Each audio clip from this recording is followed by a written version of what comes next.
This is U.S. Lighthouse Society historian Jeremy D'Entremont. We've done almost 300 episodes of the podcast, Light Hearted, in the past 5 years. Most of the interviews we've done have been about a half hour to an hour. To me, it's not just a podcast, but it's also an oral history project that I hope might serve as a research tool for people in the future. But I realize that listening to an hour-long podcast is not something everyone wants to do. So we're trying something new, and I'm calling it Light Hearted Lite. That's Light Hearted Lite, L-I-T-E. I'll be editing some favorite interviews from the past 5 years, down to around 10 to 20 minutes. My hope is that this will attract listeners who don't have time for the longer ones. We'll still keep posting the longer episodes as well. For the first edition of Light Hearted Lite, we're going back to episode 1 from June 2019. The person interviewed is the award-winning writer and illustrator of children's books, Sophie Blackall. Sophie Blackall is an Australian artist and illustrator of children's books based in Brooklyn, New York. She has illustrated more than 30 books for children. Her books have won many awards, and her children's book, Hello Lighthouse, which she wrote and illustrated, won the 2019 Caldecott Medal. The Caldecott is presented each year to the artist of the most distinguished American picture book for children. So let's listen to my interview with Sophie Blackall now. Sophie, thanks so much for speaking with me today. I'm delighted. Thanks so much, and congratulations on the Caldecott Medal for Hello Lighthouse. It's a beautiful book. Thank you. Thank you. So this was your second Caldecott Medal.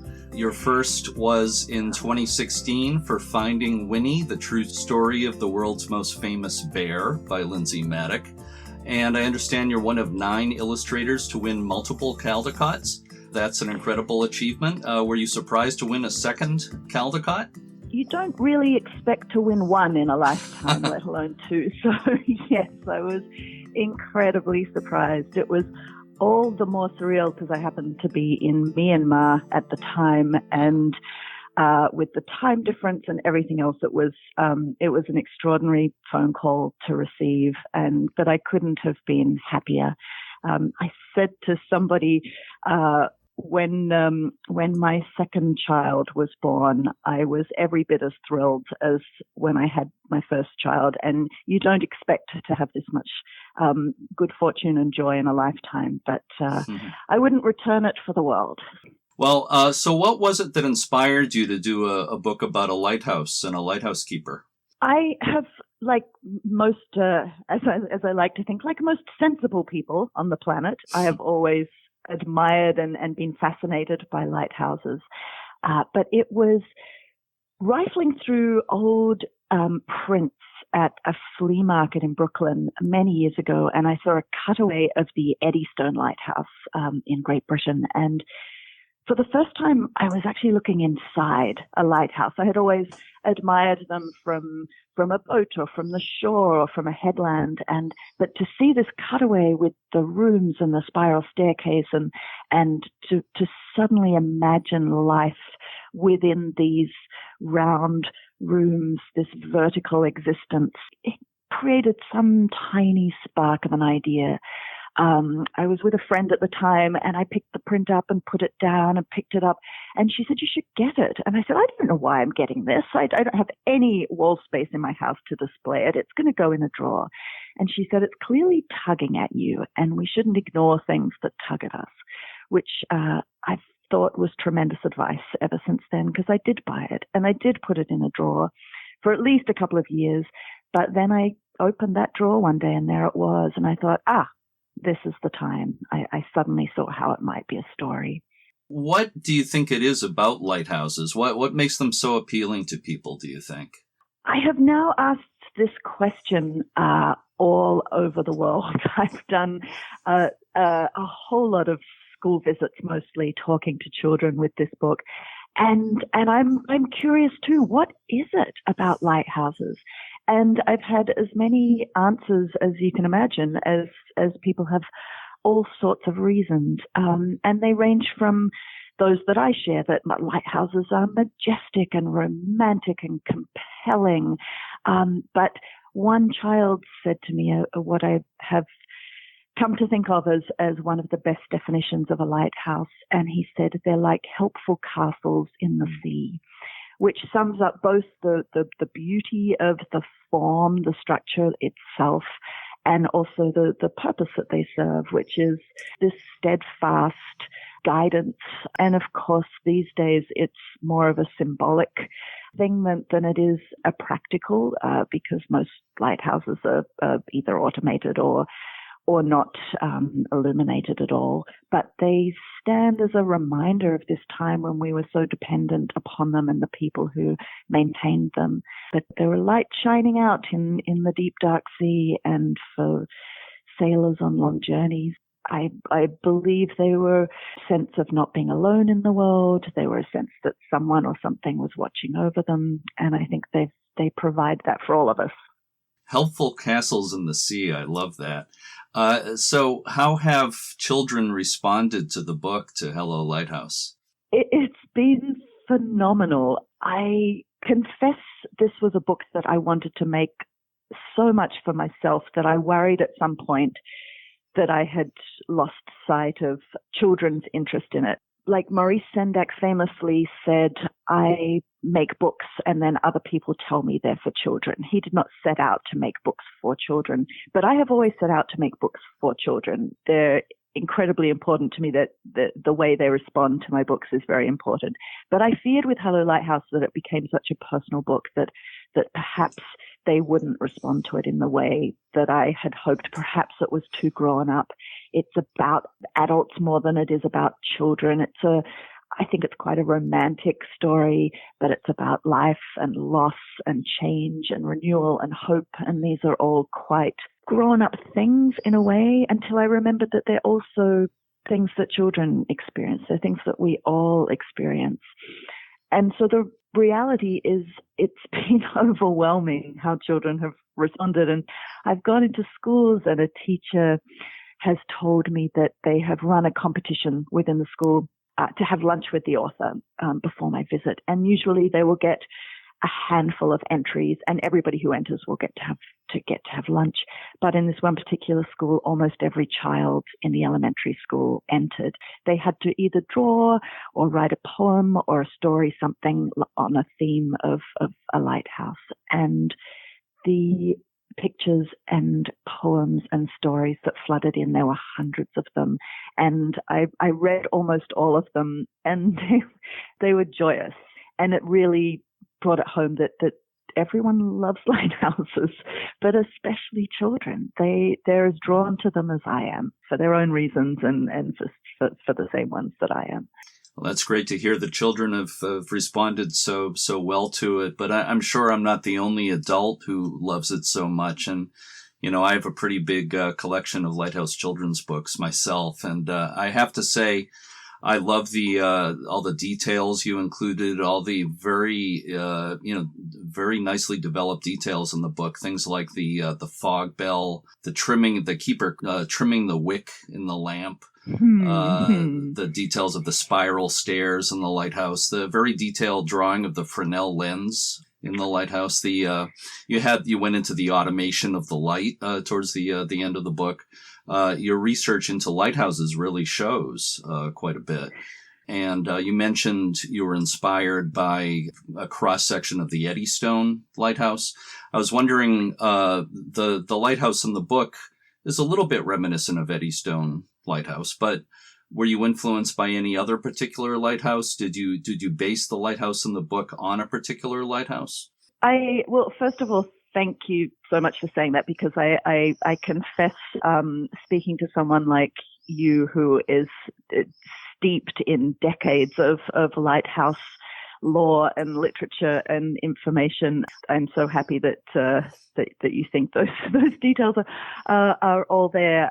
I did do an awful lot of research, but at the same time felt that I was just scratching the surface.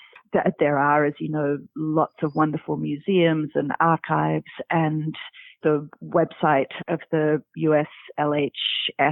Have I got that right? Yes, you did. Yeah, US Lighthouse Society. Yeah. Mm-hmm. Always those acronyms always throw me.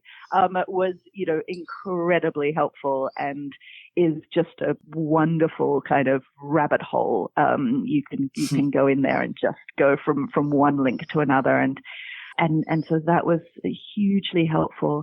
But even with that, there were things that I was towards the end of the book when I realized that during the daytime that the lens needed to be protected from the sun, that otherwise there was the risk of fires, and so there would be curtains drawn on the inside of the lantern room. And so I had to go back early on. There's a page where we see the lighthouse on the windy page, and I had to quickly draw in the lighthouse keeper pulling the curtains across inside. So it was very much an ongoing thing until the very last minute, this research and uncovering new information about how the whole lighthouse worked. But kids love that part of it. They love hearing about winding the clockwork and how often that had to be done, and the thought of never having an uninterrupted night's sleep.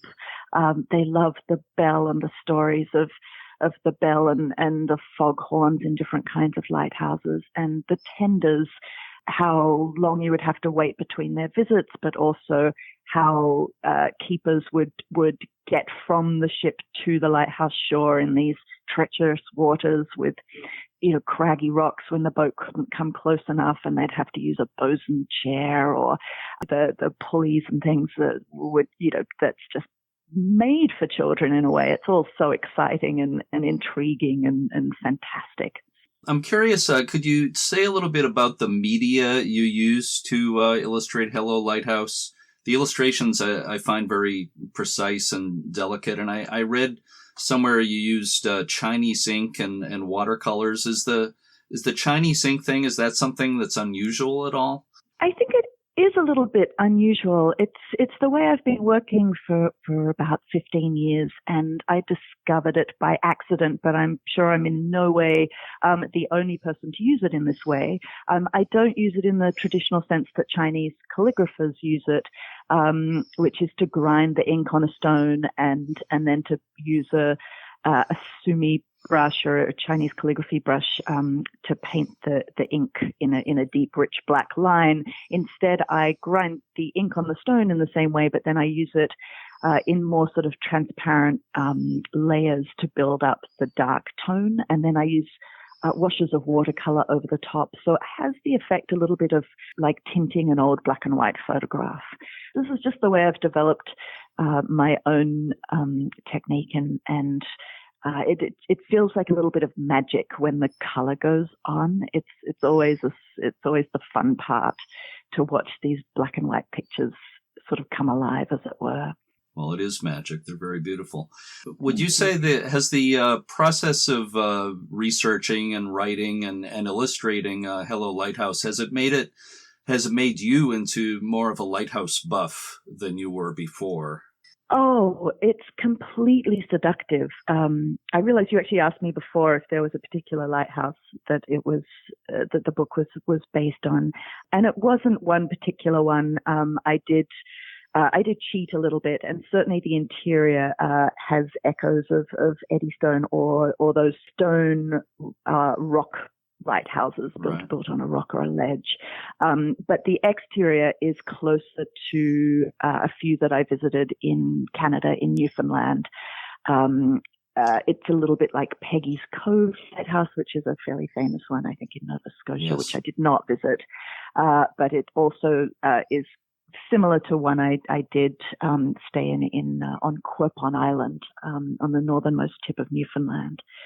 So that had a wooden exterior. The island it was on was much bigger than the imaginary rock where I placed it. And also, I think these solitary, remote rock lighthouses would more likely have had 2 or 3 keepers rather than a married couple living there. But for the purposes of my story, I wanted to make that the inhabitants, to make them the inhabitants. So. No, I didn't mind that at all. I realized that you sort of cheated a little bit in that way, but I didn't mind that at all. And in American lighthouses, early on in the 19th century, they did populate some of those lighthouses with families before they decided it would be a better idea to make them so-called stag stations with males only. So, You probably did read that historically there were families in some of those very remote lighthouses. And I think that was true in Europe as well. So, yes, yeah. I mean, some you read about had 11 children born in a lighthouse, and the one, in fact, on Quirpon Island had 9 children, and at its base there's a tiny white picket fence surrounded grave. I mean, it's as big as a shoebox, and that's where 2 of the infants who perished in childbirth were buried at the base of this lighthouse. And that struck a chord immediately, and just reminded me, as I began to read about so many different lighthouses, that all of them were filled with stories, and stories of life, and stories of loss and of death, and that these stories were all recorded in the logbook, not as stories as such, but as just, succinct, brief notations alongside reports of weather or passing ships or oil usage. And you would stumble across something sort of profoundly human and heartbreaking in its kind of brevity. Well, Sophie Blackall, thanks so much for spending time with us today, and congratulations again on the success of Hello Lighthouse. Thank you so much. It's always a joy to talk lighthouses with anybody. Thanks so much for your time. May you have fair winds and keep a good life. So there you have the first edition of Light Hearted Lite. I hope you enjoyed it.